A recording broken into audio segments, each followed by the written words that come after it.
Capítulo 6. Guardai-vos de fazer vossas boas obras diante dos homens, para serdes vistos por eles. Do contrário, não tereis recompensa junto de vosso Pai que está no céu.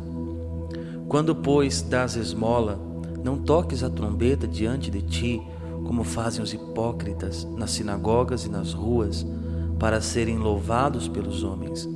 Em verdade, eu vos digo, já receberam sua recompensa.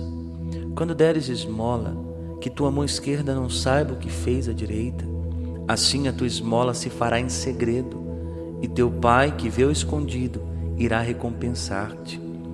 Quando orardes, não façais como os hipócritas, que gostam de orar de pé nas sinagogas e nas esquinas das ruas, para serem vistos pelos homens.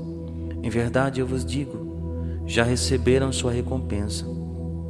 Quando orares, entra no teu quarto, fecha a porta e ora ao teu Pai em segredo. E teu Pai, que vê no lugar oculto, te recompensará. Nas vossas orações, não multipliqueis as palavras, como fazem os pagãos, que julgam que serão ouvidos à força de palavras. Não os imiteis, porque vosso Pai sabe o que vos é necessário, antes que vós lhe peçais. Eis como deveis rezar. Pai nosso que estais no céu, santificado seja o vosso nome. Venha a nós o vosso reino. Seja feita a vossa vontade, assim na terra como no céu. O pão nosso de cada dia nos dai hoje. Perdoai-nos as nossas ofensas, assim como nós perdoamos aos que nos ofenderam. E não nos deixeis cair em tentação, mas livrai-nos do mal. Porque se perdoardes aos homens as suas ofensas, vosso Pai Celeste também vos perdoará. Mas se não perdoardes aos homens, tampouco vosso Pai vos perdoará. Quando jejuardes, não tomeis um ar triste como os hipócritas, que mostram um semblante abatido para manifestar aos homens que jejuam. Em verdade, eu vos digo, já receberam sua recompensa. Quando jejuares, perfuma a tua cabeça e lava o teu rosto.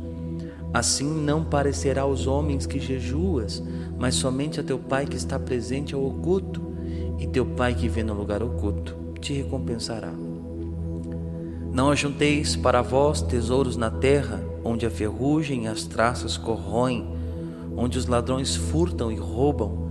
Ajuntai para vós tesouros no céu, onde não os consomem nem as traças, nem a ferrugem, e os ladrões não furtam nem roubam. Porque onde está o teu tesouro, lá também está teu coração. O olho é a luz do corpo. Se teu olho é são, todo o teu corpo será iluminado.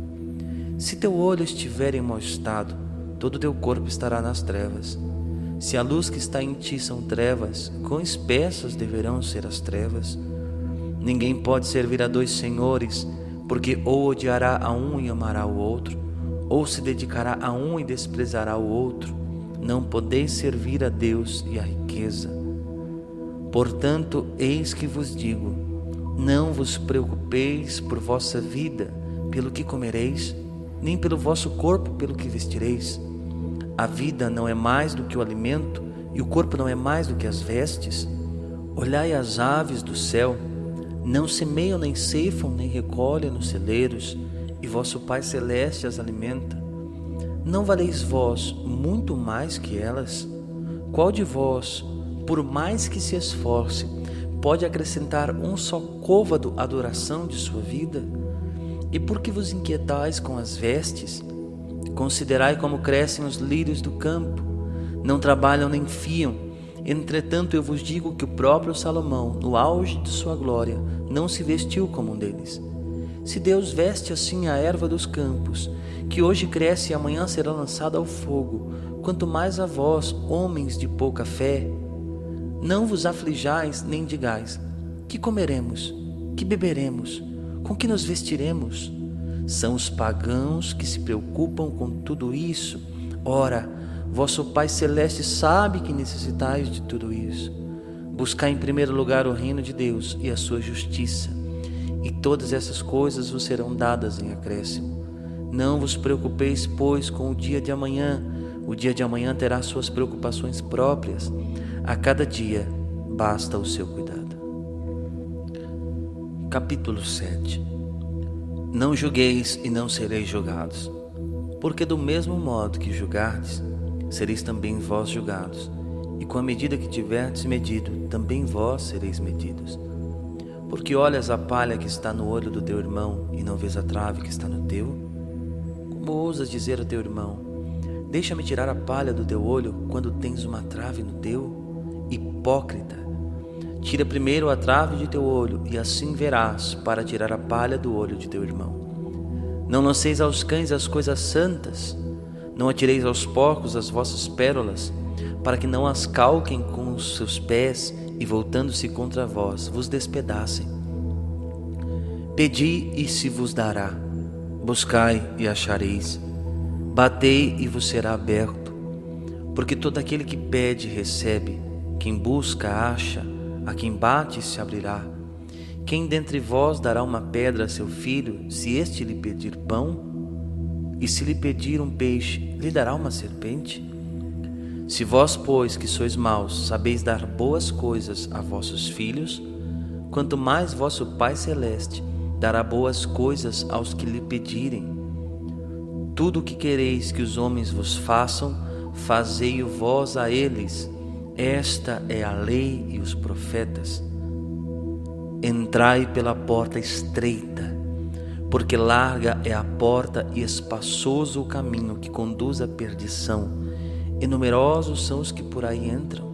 Estreita, porém, é a porta e apertado o caminho da vida, e raros são os que o encontram.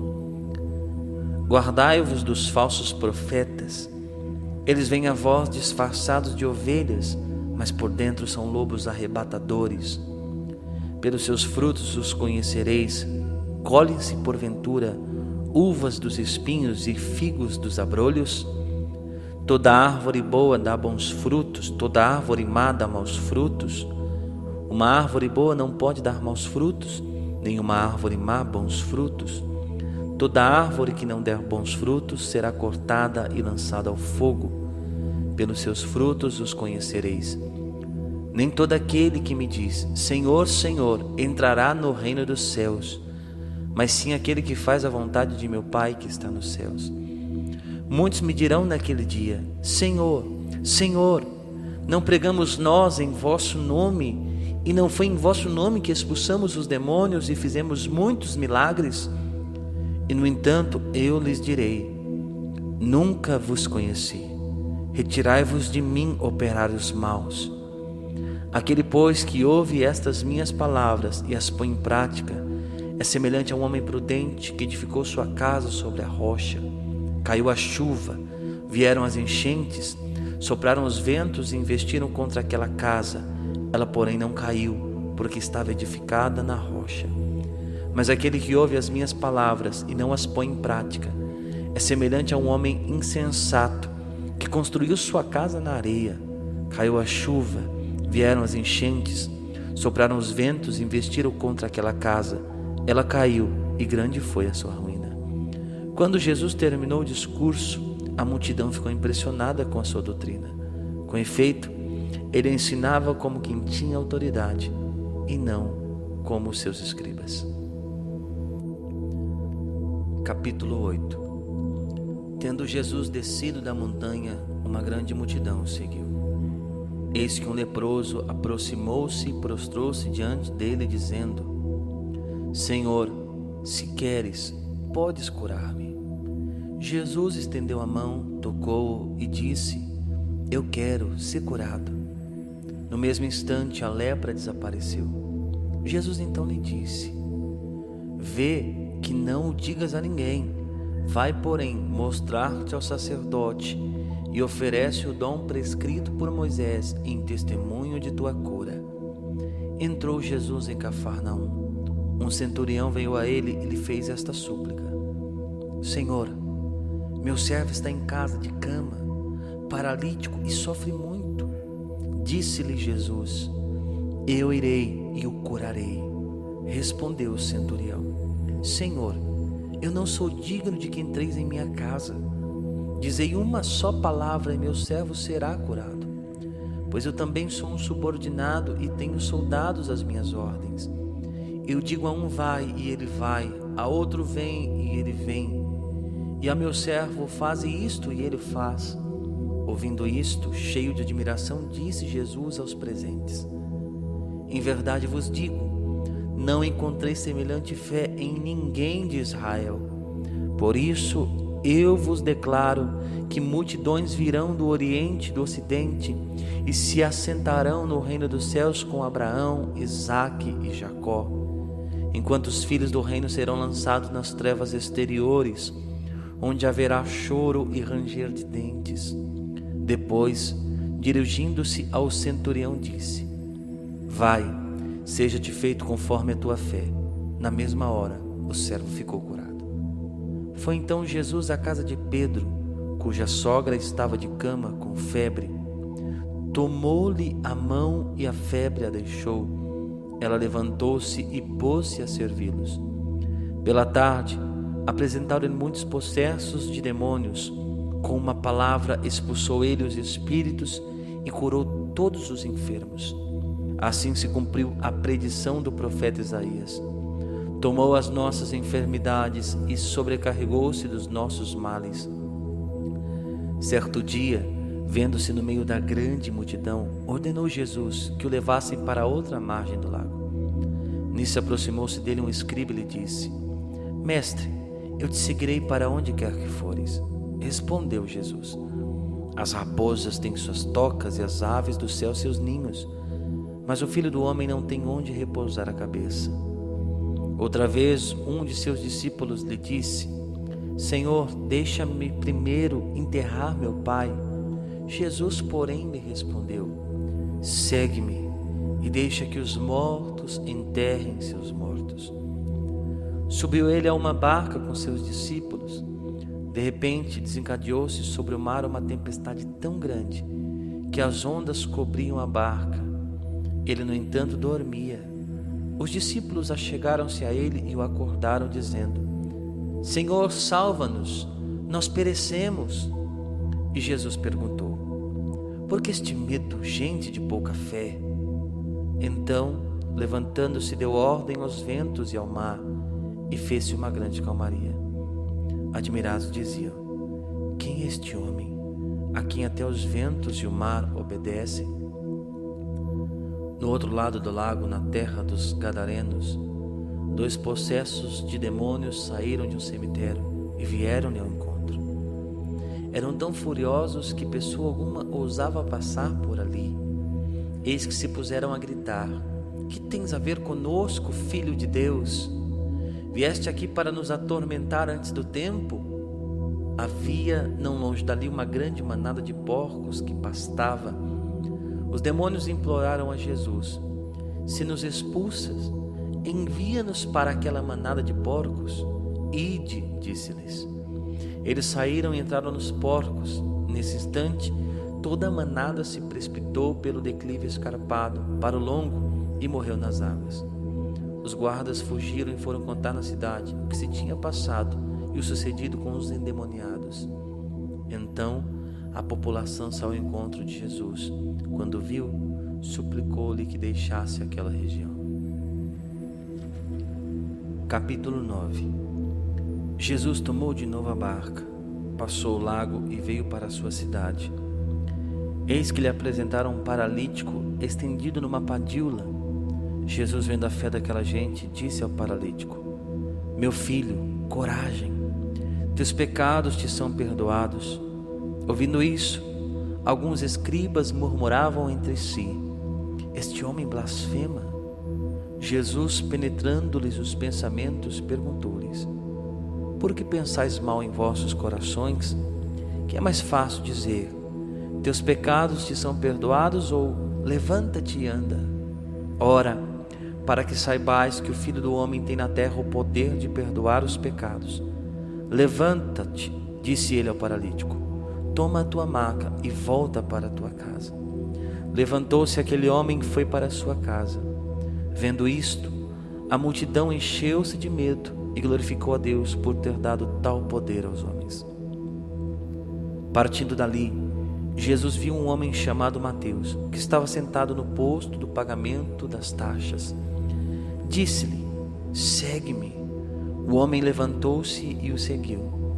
Como Jesus estivesse à mesa na casa desse homem, numerosos publicanos e pecadores vieram e sentaram-se com ele e seus discípulos. Vendo isso, os fariseus disseram aos discípulos: por que come vosso mestre com os publicanos e com os pecadores? Jesus, ouvindo isso, respondeu-lhes: não são os que estão bem que precisam de médico, mas sim os doentes. Ide e aprendei o que significam estas palavras: eu quero a misericórdia e não o sacrifício. Eu não vim chamar os justos, mas os pecadores. Então os discípulos de João, dirigindo-se a ele, perguntaram: por que jejuamos nós e os fariseus e os teus discípulos não? Jesus respondeu: podem os amigos do esposo estar tristes enquanto o esposo está com eles? Dias virão em que lhe será tirado o esposo, então eles jejuarão. Ninguém põe um remendo de pano novo numa veste velha, porque arrancaria uma parte da veste e o rasgão ficaria pior. Não se coloca tampouco vinho novo em odres velhos, do contrário, os odres se rompem, o vinho se derrama e os odres se perdem. Coloca-se, porém, o vinho novo em odres novos, e assim, tanto um como o outro se conservam. Falava ele ainda quando se aproximou um chefe da sinagoga.